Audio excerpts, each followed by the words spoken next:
Redditors, what is the scariest Jinn story you have? I was once traveling India from the UK. As I was traveling through the rural villages, it was approaching Fajr time, so decided to go to masjid and pray and rest before setting off on my travels. I found this small masjid situated in a small village. The mosque was the size of a small house and had a small wudu area. As I approached the mosque, I was welcomed by an old man who asked me about where I was from and my travels, etc. We spoke for around 15 minutes, during which I noticed his eyes turning black and his head was swaying left to right. Under his breath he was praying, but couldn't really tell what he was saying. As I was tired, I didn't pay much attention and just brushed it off. I asked to rest up, and the old man agreed before leaving. As the night went on, I was then approached by a group of people, around 5/7 male and female, who asked if I had prayed my Fajr and whether we could pray together as a congregation. I agreed, and they asked me to lead.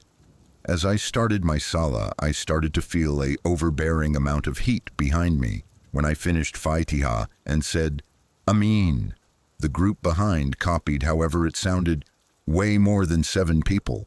The sound was as if I had a full mosque. I didn't make much of it and continued. As I finished the salah and turned to face them, there was no one there. I was in such shock and I couldn't breathe, and picked my bag and left the mosque.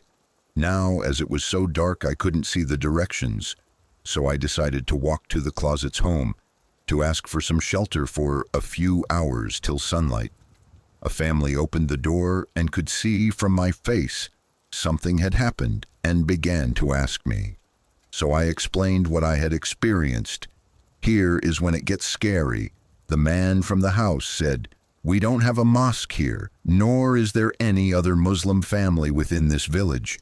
I didn't believe him and told the man to follow me back to the mosque, which I prayed. There was no mosque, it was just an empty shed. I looked for ages for the old man, but nothing.